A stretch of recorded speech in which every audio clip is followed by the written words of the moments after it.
So here's an example. I want to just share with you his quick example of, we're all very familiar with this kind of programming now happening in a lot of adult education bridge classes, the Certified Nurses Aid programming. So Anson put together some of these visuals. Here's an example of one way we see that happening across the country. Somebody might have an adult ESL healthcare transitions class. A bridge class, they might call it an on-ramp class, they might call it a vessel class, but it's somehow building foundational skills with using some of that content that will show up in CNA. So is this IET? No. But notice that what he says is, yes, it's a viable model. There's nothing wrong with that model. It simply isn't the IET model because it's not concurrent. It's a sequential time period. It's a transitions class. So when you think about IEL Civics, the new requirements under IEL Civics, which are about using an integrated education and training model, this would not fit that definition. Okay, here's another example. Thinking about a CNA class and an ESL contextualized class for CNA. You can see this one is happening, one class is happening in the morning, the second one's happening in the afternoon. Is it IET? Yes. He's got another typology, again with the content alignment happening. Is it IET?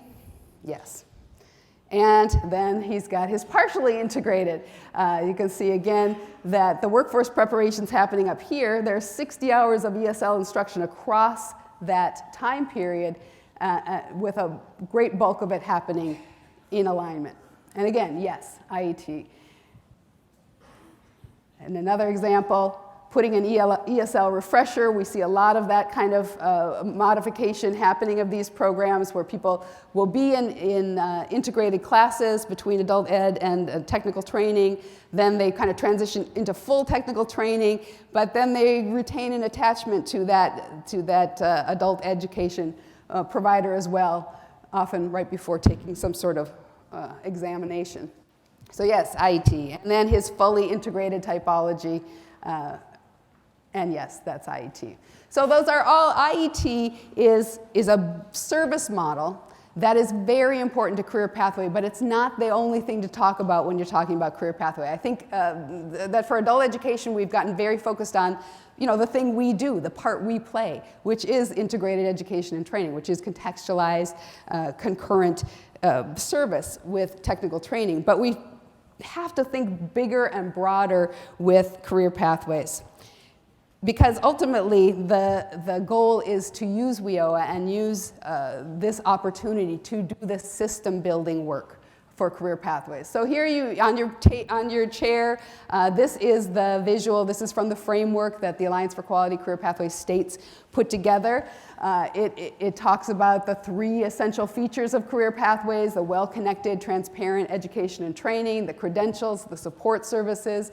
Talks about this idea of multiple entry points. So you see this is a pathway, and there are discrete programs happening in that pathway. There are programs that might be for the high school CTE student. There are programs that might be for the workforce, the adult ed, the TANF recipient. There are apprenticeship programs that can all build into this pathway. The key is alignment. The key is that an individual taking part in any part of this pathway can earn their credential, they can earn their education award in a way that lets them continue to move forward, and that directly ties out to step 3, which is some sort of industry valued, economic valued job in their region. And that the thing that this graphic doesn't show well is that there is then intentional cycling back in.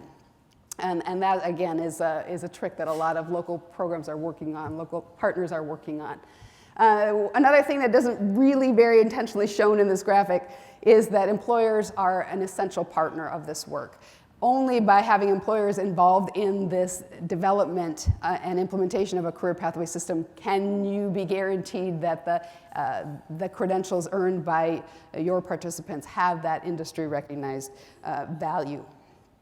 Okay, so let's talk about that. The framework was released in June of 2014.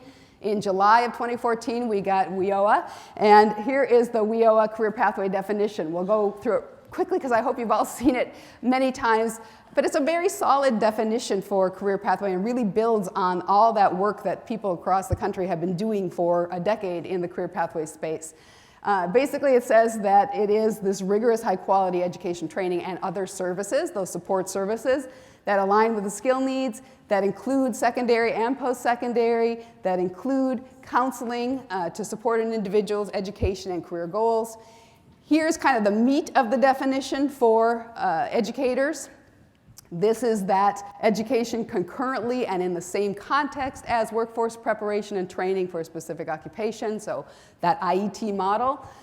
And then E, I think the trick in part E of the definition is the word accelerates. And this is, again, I'm going to pause here and say, this is where that person on the local workforce board, that adult ed person, is really going to have a conversation with the workforce board, with the other titles, and talk about what acceleration means for an individual with barriers to employment.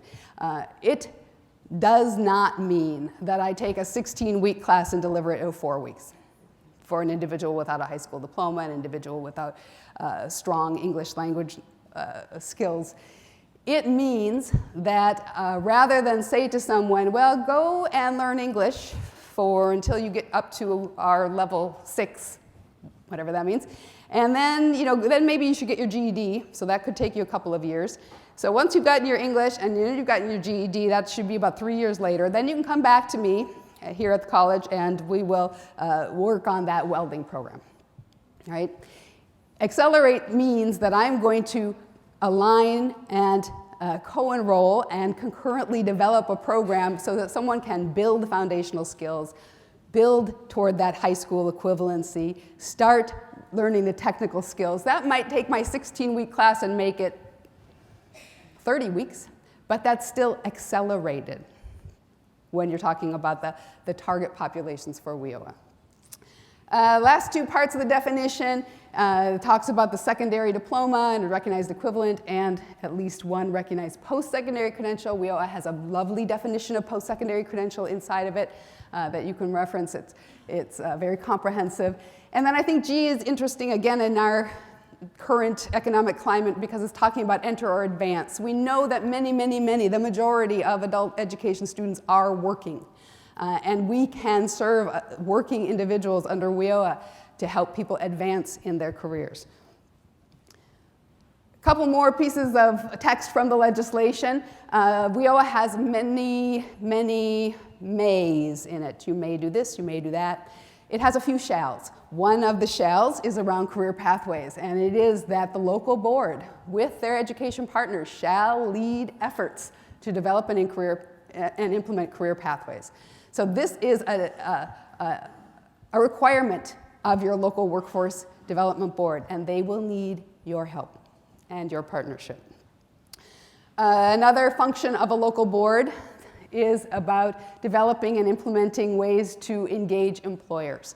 And again, this is that idea that we need to be a unified ask to employers, and we need to engage employers in a way that is comprehensive and not all of us knocking on separate doors. So a lot of what I see around the country that worries me with WIOA is people in adult education thinking, oh my gosh, we got to start doing like advisory committees, or like, well, you could, or you could find where that exists in your local area and join that industry partnership, that sector partnership that is already happening to bring some efficiencies to the system and also some expertise. I want to mention this letter that just came out in April about, how many years ago? 5, 6 years ago, we had a joint letter from Department of Labor, Department of Ed, and HHS promoting the idea of career pathways, saying career pathways, they're a good thing, try it.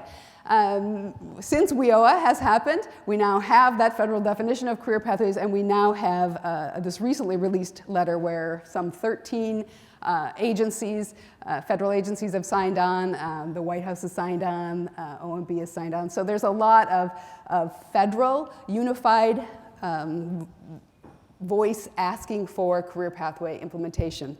But that still doesn't mean it's going to be easy. It still doesn't mean it's going to be easy.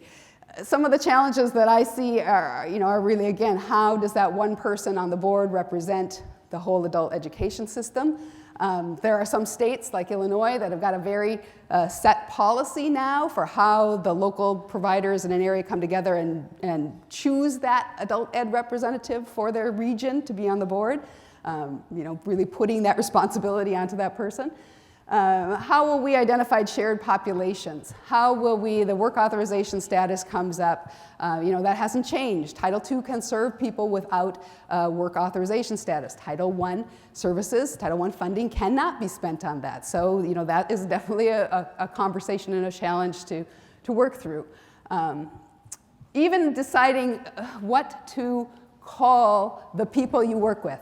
I have seen this stop so many partnerships. My learner is your student, is your recipient, is your client, is your customer. Adult ed people, we tend to really hate the word customer. We don't. We really love the word learner. Workforce development people say, well, learner, like they're a kid. They're an employee. So just even deciding, we're going to call these people we serve participants, or we're going to, really being upfront about the things that are stopping your partnership, because they can be as small as how you talk about that person. Okay, I am going to take a lot of time. I am going to really quickly show you some slides. These slides are up on the class website. This is a deck of PowerPoint deck that you can take and modify. They are slides that we put together to really help adult basic education talk about what a career pathway is, because even though we do have a federal definition, many conversations start with, what is a career pathway? Aren't we all on a career pathway? Isn't that how we ended up in the room together today? And you say, well, yes, we all discovered our way here somehow, but what we're talking about are things that we build together, designed pathways with very specific services in them. So I'm just going to very quickly go through this deck to show you these slides that are in here to talk about the 36 million low-skill adults. That's the number that came out of the PIAC research. 24 million of those 36 million low-skill adults are working. They just are working in very contingent kind of employment. And they're thinking about how to build a career. They have families, they have adult responsibilities. Perhaps education was not something they succeeded in the first time. So career pathway approach is one approach to try to mitigate those factors. Career pathways are different than a lot of the kind of education that was on offer to low-skill individuals through the WIA system. Career pathways really do have that idea of stackable credentials, that each piece leads to the next piece, and that we don't think only about technical skill, we think about foundational skill as well. The components, we need to have we need to target jobs that employers want. We need to have practical milestones, again, this stackable credential. We need to have multiple entry points so that people with a wide variety of skill, ability, and life barriers can access. These points need to go out into occupations that are available in your area. They need to have well-connected parts to them. The four key functions of a career pathway, these really tie back to what we were talking about in terms of the opportunities under WIOA.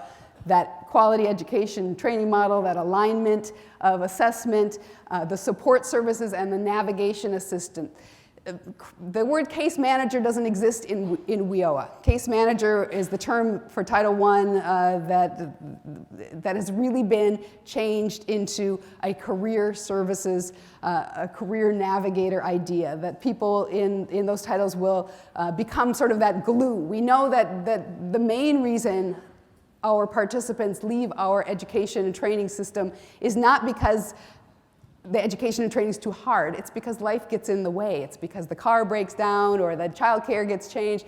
So career navigation services, these services that really proactively build the glue that allows people to keep moving forward in education and training and employment services. So what a pathway looks like on the ground, you can use this deck to show this pathway in Rochester, Minnesota. In fact, I say Rochester, Minnesota, many of you will think of Mayo Clinic, huge employer in Rochester area, has built an entire industry around it, not only Mayo, but many, many other long-term care clinics, rehabilitation facilities, and they knew they had a problem. They have a problem with getting enough people into their workforce, and they also had a problem with diversifying their workforce and making their workforce look more like the people who come from across the world to use their services.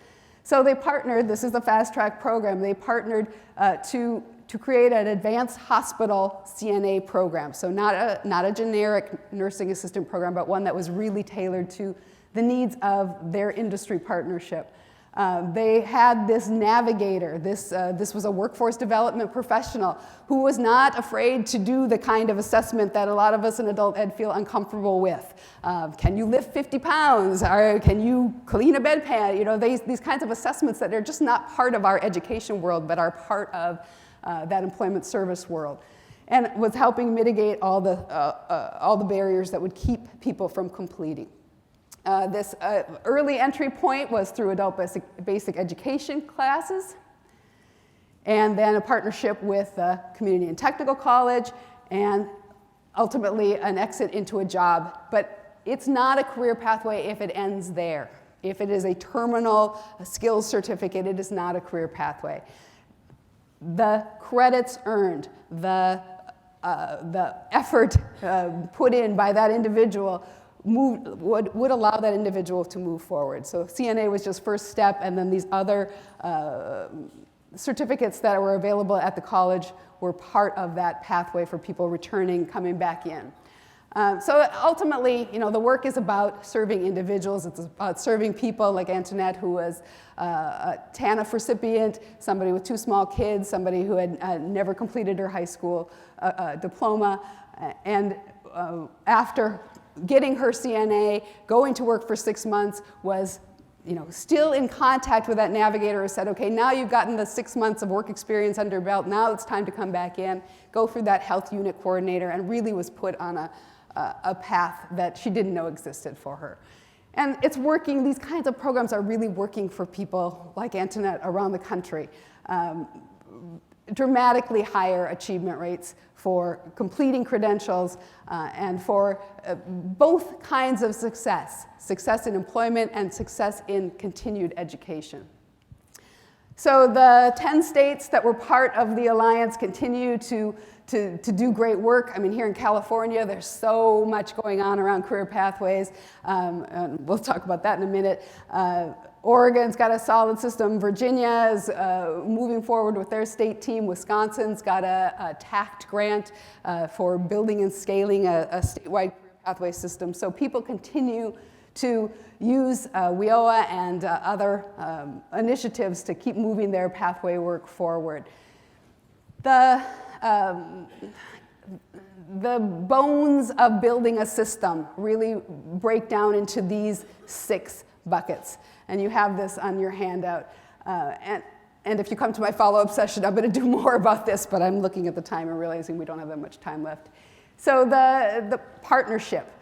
Who's coming together? How do you talk to each other? How do you define partnership? I think so much of what we've been incented to do in the workforce development system through TACT grants, through HPOG grants, through state grants, is build sort of binary partnerships. Like, I will work with this college on this one program, but that's what we do together.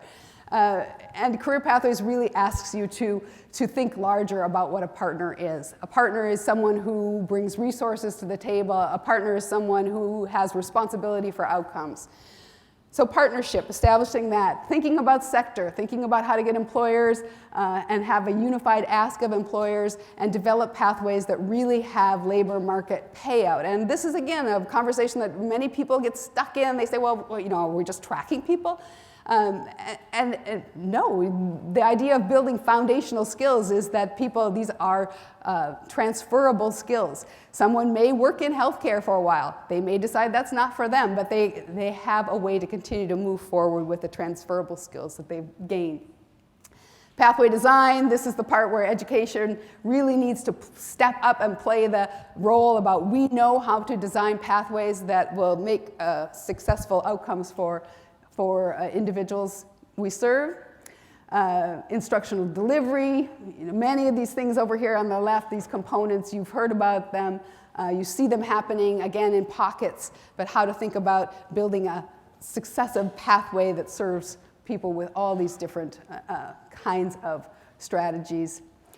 The supports, again, the non-curricular needs, so important and so critical to find intermediaries, workforce intermediaries who can be that support system.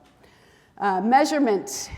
Okay, at the end of the day, how are we going to measure, especially when we're talking about aligning across systems? How am I going to find this participant in my data and your data? And how are we going to feel okay that we're all taking credit for the success of this individual across our data systems? And then how are we going to use that data as partners to continually improve our service? So WIOA, I talked a lot about WIOA. Some of you are sitting in the room thinking, oh, WIOA doesn't really matter to me. You know, this place like California where so much of the investment is state funds and not federal funds. But believe me, there are a lot of other alignment opportunities on the horizon. This idea of us needing to learn how to collaborate and work collaboratively is not going away. California, these are some of the, if you're from California, the words career pathways just seem to be everywhere, right? So I want to mention one other piece of work that we're doing here at CLAS, that we're working with the Irvine Foundation. The Irvine Foundation was an early investor in the Alliance, and as we sort of transitioned out of that work, we ended up in this conversation with a grant officer going like, oh my gosh, there's so much going on in California. How does anyone ever keep any of this career pathway stuff straight? So we started a research project which is going to result in an online tool that is going to show how those 6 components operationalize inside many of the initiatives happening, 40 plus initiatives happening in California, and how people working inside those initiatives might think about joining together to build stronger systems together. So I ask you all to look for that. I would love to be able to get in conversation with some of you about looking at that tool as it comes out in a beta form. And I can't not talk about the Adult Ed Block Grant. We're also at CLAS doing some work, an implementation study, looking at this amazing systems change that is the Adult Ed Block Grant.